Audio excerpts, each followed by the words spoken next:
Imagine sitting in a quiet room, holding words that feel like a verdict over your entire life. The wages of sin is death. Somewhere deep inside, a part of you has accepted this as final, a divine sentence already sealed. But what if the very foundation of that fear was never what the text meant at all? Joel Goldsmith returned to this passage again and again throughout his ministry, not because it confirmed punishment, but because he saw how profoundly misread it had become. He watched sincere, devoted people carry invisible weights of guilt that no amount of prayer could seem to lift. He knew why.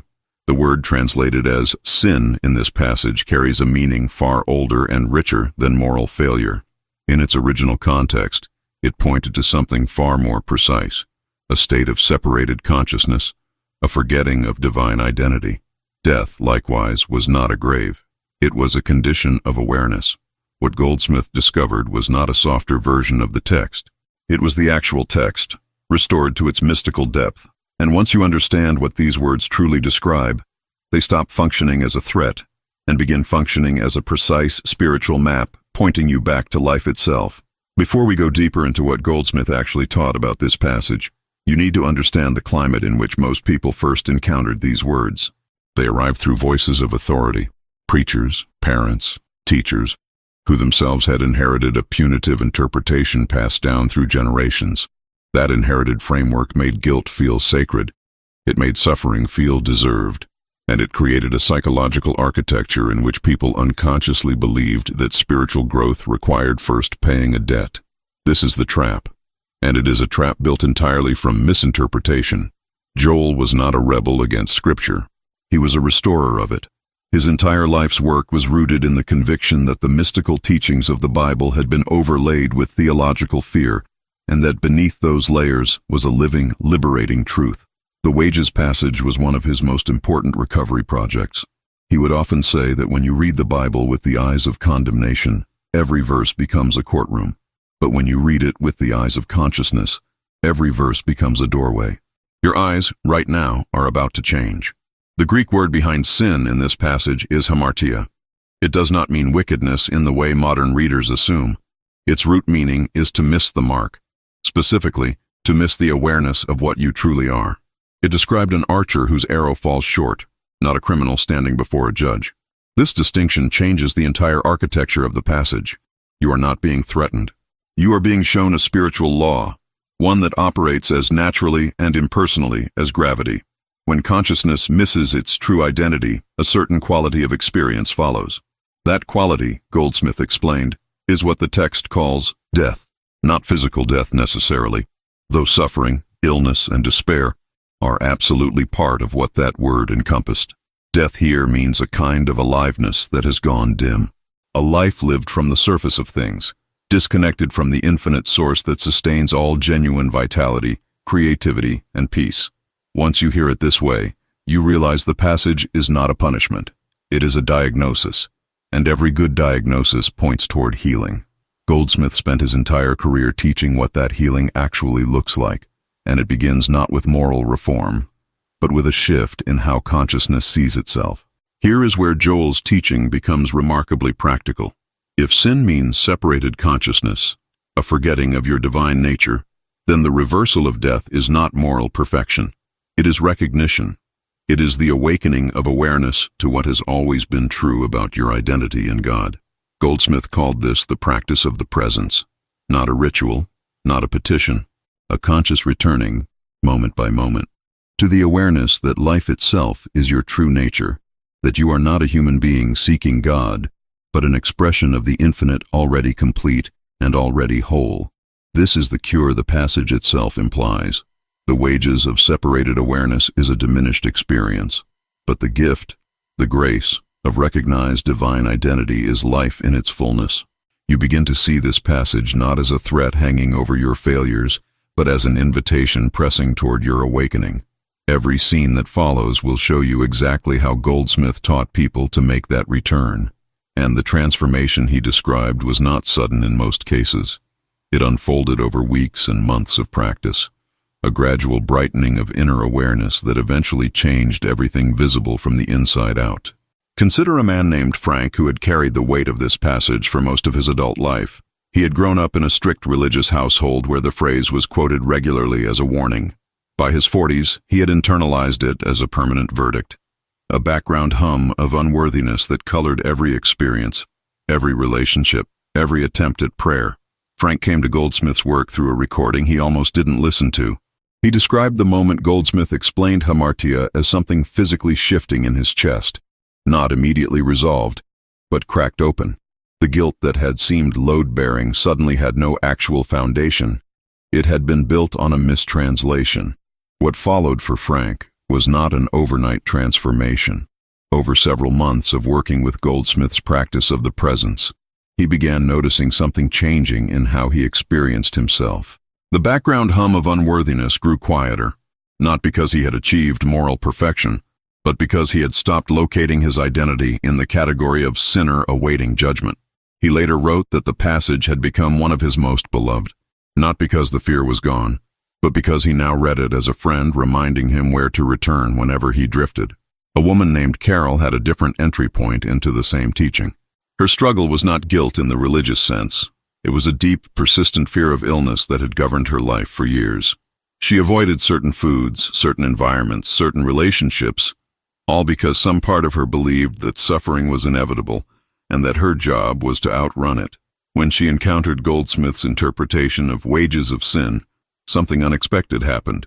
She realized that her entire relationship with her body had been built on separated consciousness, on the belief that life was fragile, that health was a resource that could run out, that she was essentially alone in managing her survival.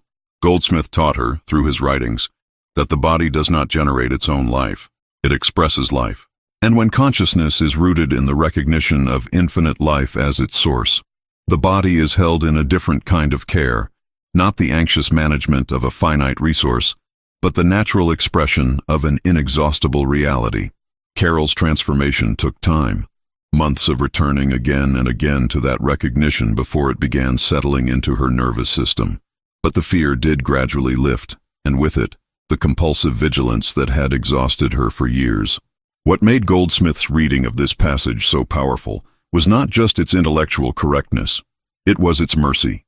He understood that people who had lived under a punitive interpretation of these words had not been foolish. They had been trusting teachers who themselves were working within a limited framework. He never asked his students to feel shame about their previous understanding. Instead, he invited them into what he called a larger light, a wider seeing that didn't erase their history, but recontextualized it entirely. You were not wrong to fear. You were simply working with incomplete information. This quality of his teaching, firm in truth but never harsh toward the person, is one reason his work still resonates decades after his passing. He held people accountable to a higher understanding without weaponizing that understanding against them. The passage became, in his hands, not a sword, but a lamp. Joel often reminded his students that the spiritual journey is not about escaping judgment. It is about discovering there was never a judge holding your identity hostage, only a consciousness that temporarily forgot where it came from, and a path that leads it quietly home. If this deeper reading of Scripture is opening something real in you, like this video to help others find these teachings, subscribe for more Joel Goldsmith wisdom and comment. Which misinterpretation have you carried the longest? There is something important to acknowledge before we go further. The shift Goldsmith described, from guilty separated consciousness to recognized divine identity, does not happen through a single insight. It is a practice. And like all genuine practices, it has rhythms of progress and resistance, clarity and confusion. Some people encounter this teaching and feel immediate relief, as Frank did in that first listening. Others find the old interpretation pulling them back for months, even years, before the new awareness takes stable root. Both experiences are completely normal. Neither indicates failure. What Goldsmith consistently emphasized was that the effort required is not moral effort.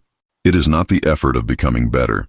It is the effort of remembering, again and again in the midst of ordinary life, that your identity is not the sum of your errors. Your identity is an expression of the infinite life that can never actually be separated from its source. This remembering is what he called spiritual practice, and it is available to you in any moment, sitting in traffic, waking at 3 a.m. with old fears, standing at the edge of a conversation that has always gone wrong before. The return is always possible, always immediate. always met. Now that we have established what Goldsmith meant by sin and death in this passage, we can explore the complementary tools he taught for living its reversal in daily experience. The first and most foundational is what he called the practice of impersonalization. Impersonalization means refusing to locate the source of a problem inside a person, including yourself.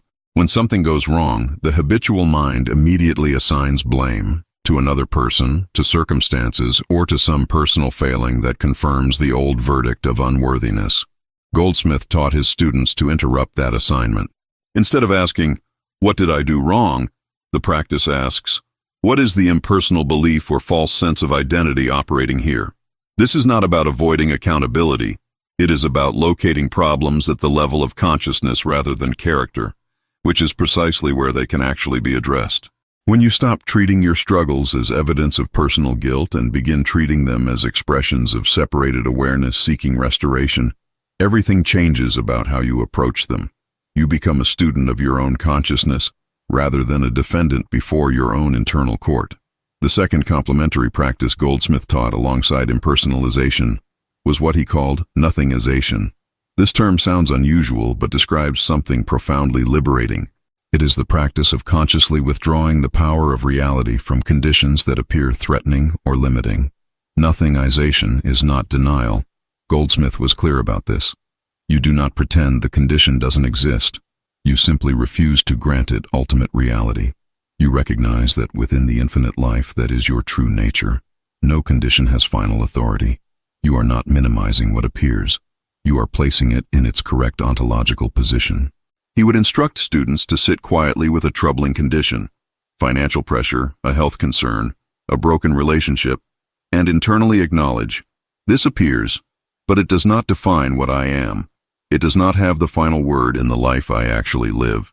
Practiced with consistency over weeks and months, this shifts something fundamental in how the nervous system relates to difficulty. The wage of separated consciousness was a life governed by conditions. The gift of recognized divine identity is a life that can remain rooted even when conditions are difficult, not because conditions don't matter, but because they are no longer the deepest truth available. A third practice Goldsmith taught, one he considered essential to everything else, was what he called spiritual listening. Not listening for an answer, not even listening for comfort, but a quality of interior silence that he described as making oneself available to the life that is already speaking beneath all the noise. He often told his students that most people pray with their mouths and their minds, but the deepest prayer is receptive. It creates a space in which the divine truth of your identity can register itself, not through words, but through a quality of awareness that gradually becomes more stable and more available throughout the day. This listening practice directly addresses the death aspect of the passage. If death is a dimming of aliveness, a forgetting of source, then the reversal is not activity, but reception.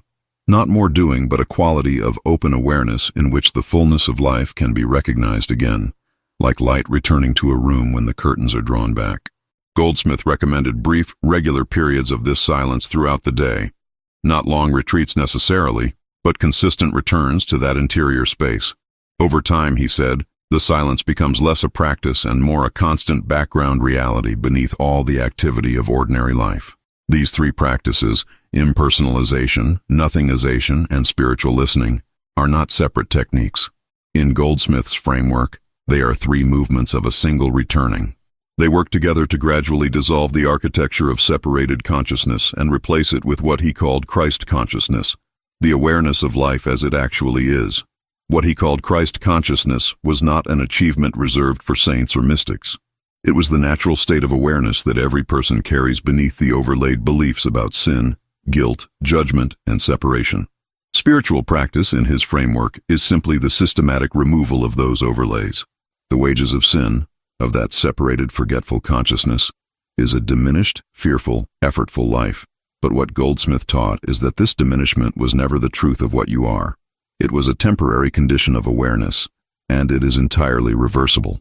Not instantly, for most people, but genuinely, progressively, and with increasing momentum as the practices deepen. By this point in Goldsmith's teaching, the passage has transformed completely. It is no longer a courtroom verdict. It is a map, and you are already finding your way along it. Here is where we must speak honestly about the challenges most people encounter when they begin working with these teachings. Because Joel Goldsmith's framework is genuinely liberating, but it is not without its obstacles, and naming them honestly is part of honoring his work. The first and most common challenge is what might be called the guilt reflex. Even after intellectually understanding that sin means separated consciousness rather than moral failure, the old emotional architecture does not dissolve immediately. A mistake happens, and the body floods with the old familiar shame before the mind can reframe it. This is normal. It is not evidence that the teaching isn't working. It is evidence that you are dealing with a deeply conditioned pattern that was installed over years, sometimes decades, of repetition. Goldsmith was compassionate about this. He never suggested that intellectual understanding would immediately retrain the emotional body. What he recommended when the guilt reflex strikes is not to fight it, which gives it more energy, but to recognize it impersonally. Not, "I am failing again," but, "Here is separated consciousness expressing itself as guilt." That slight shift in perspective creates just enough distance for the practice to take hold, and over time, the reflex loses its automatic authority. A second challenge involves what Goldsmith called the temptation of conditions. This is the pull to judge your spiritual progress by outer circumstances. If the health improves, the teaching must be working. If the finances remain difficult, something must be wrong with your practice or your worthiness. This is a subtle but devastating trap, because it reinstalls exactly the framework the teaching is designed to dissolve. It makes outer conditions the judge of inner truth, which is precisely the error that separated consciousness makes in the first place. Goldsmith was firm here. He taught that the practice of recognized divine identity is its own reward and its own evidence. The peace that begins to inhabit your interior life, gradually, unevenly, but genuinely, is not a waiting room before the real transformation. It is the transformation.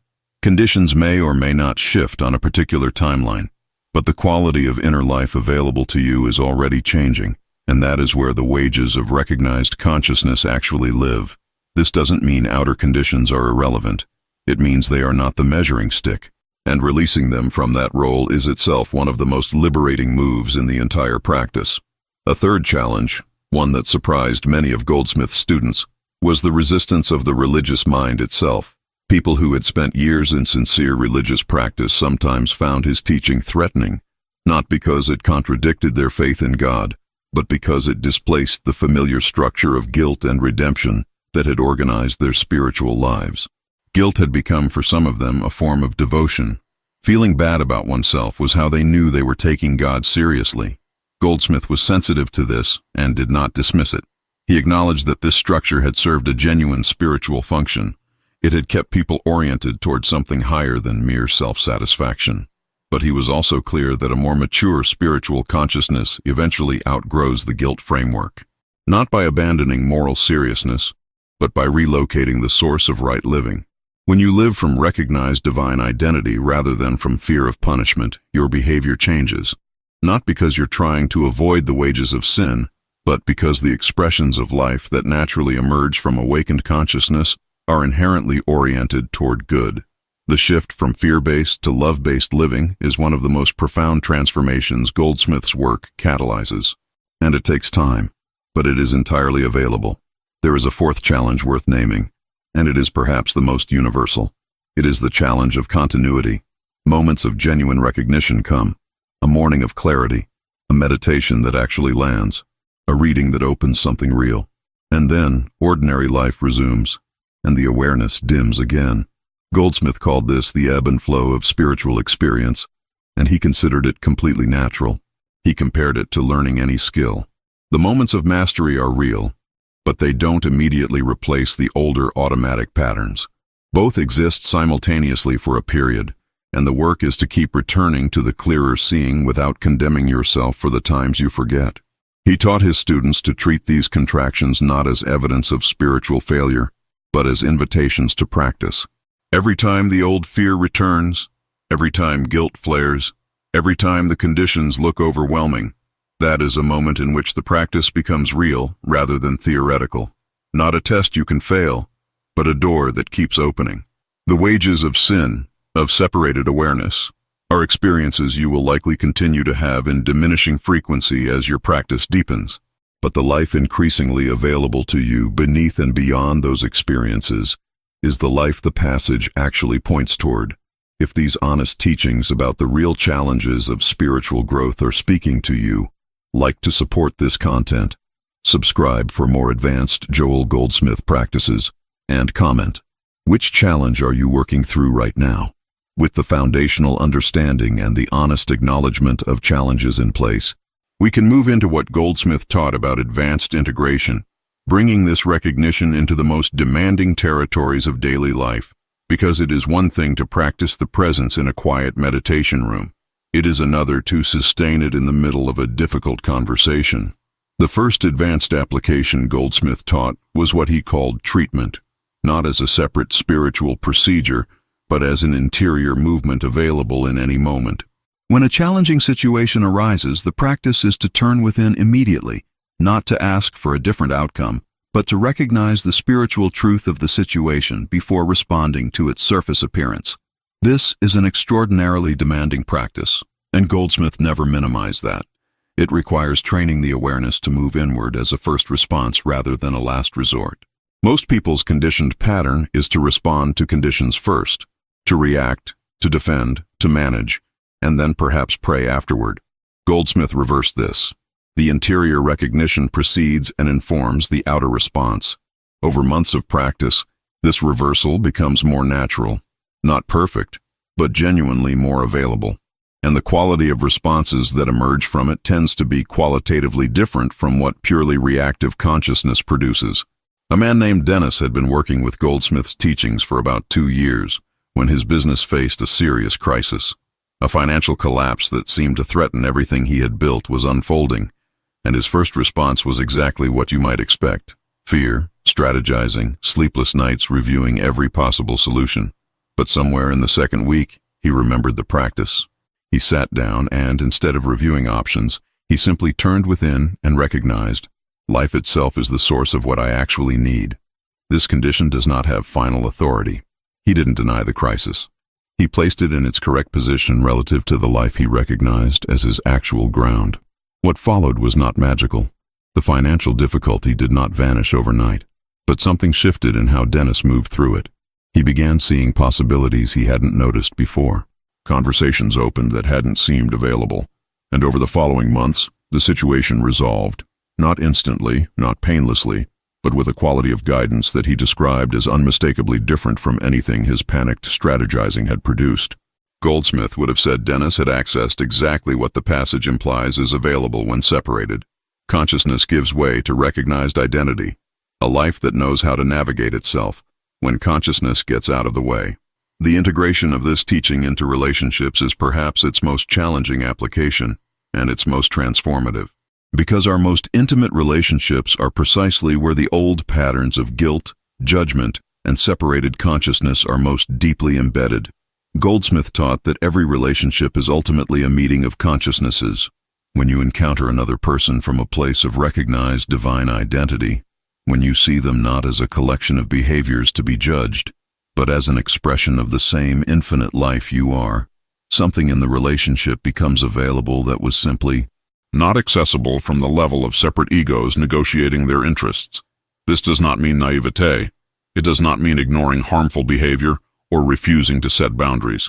Goldsmith was clear that impersonalization is not passivity.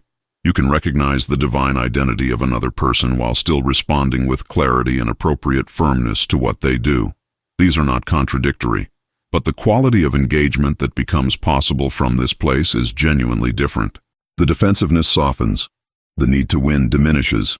The compassion deepens, not as a moral performance but as a natural expression of consciousness that recognizes itself in the other. And over time, this changes relationships in ways that purely strategic communication never reaches.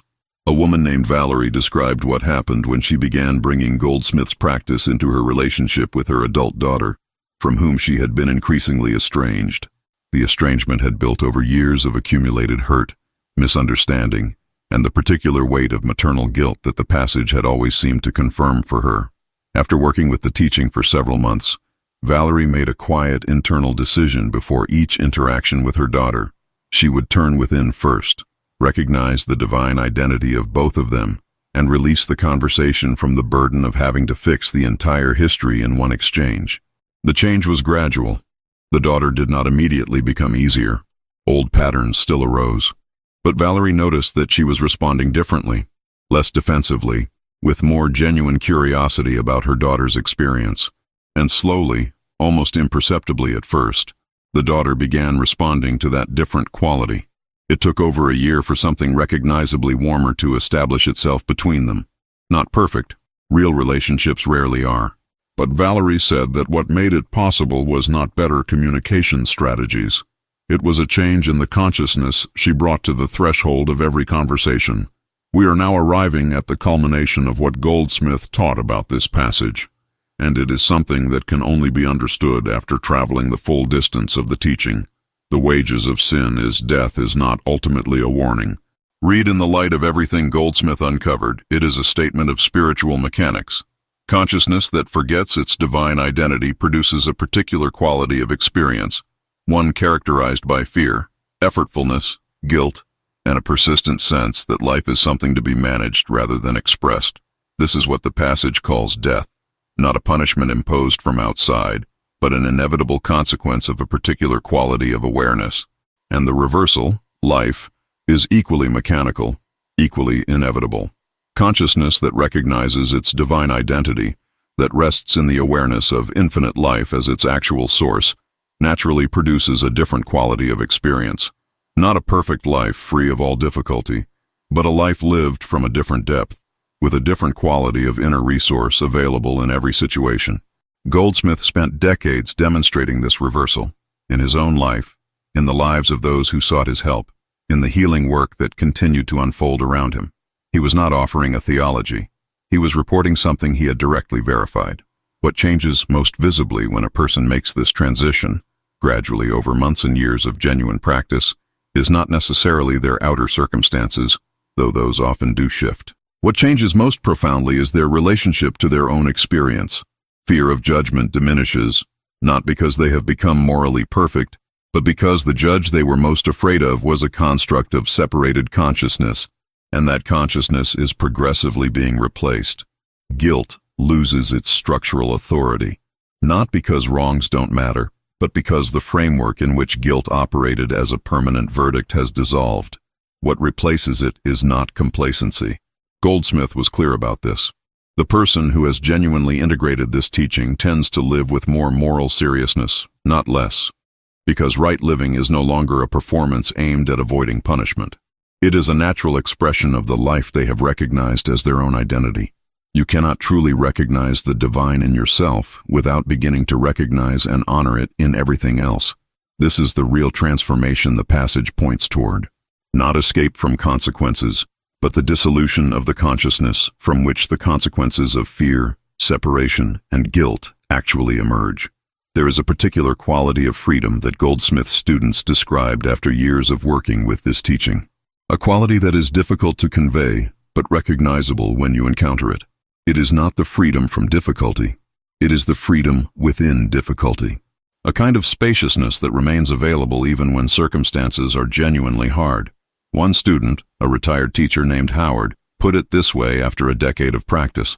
He said he still faced challenges, health concerns, financial uncertainty, loss, but they no longer had the same quality of finality they once had. He could be in difficulty without being consumed by it, because there was something in him that knew, at a level deeper than thought, that the difficulty was not the last word available. That knowing, that deep interior stability that does not depend on outer conditions for its ground, is what Goldsmith called the peace that passes understanding. And it is not a passive peace. It is an active, present, living awareness of the life that underlies and sustains everything visible, including the difficult things. This is what the reversal of death actually looks like in a human life. Not a miraculous exemption from all hardship, but an inexhaustible interior resource that makes every hardship navigable, and that grows more stable and more available with every year of sincere practice. You came to this teaching perhaps with the weight of a passage that had functioned as a verdict for years. You may have carried it as guilt, as fear, as a persistent sense that something in you was fundamentally and perhaps irreparably wrong. If that is where you came from, hear this clearly. That weight was never the truth of what the passage said. Goldsmith returned this teaching to its actual depth, and what he found there was not a courtroom but a compass. Sin as separated consciousness. Death as the diminished life that separated consciousness produces. And life, the wages of recognized divine identity, as the natural inheritance of every soul willing to return to its actual source. That return is available to you now, not as a single dramatic moment necessarily, but as a practice, consistent, patient, and met at every step by the life that has never actually been absent from you. The practice of the presence, of impersonalization, of spiritual listening. These are not techniques for earning something. They are methods of remembering what has always been true. The passage is not a threat. It is an invitation, and you are already answering it. In this moment, in this listening, in the quiet movement of awareness that began when you first allowed the possibility that the verdict was never real. That movement is life itself, recognizing itself through you. If your understanding of this profound passage has genuinely shifted through these Joel Goldsmith teachings, like this video, subscribe for more transformative explorations of Scripture and consciousness, and comment, "I am returning," to mark this moment of recognition in your own path.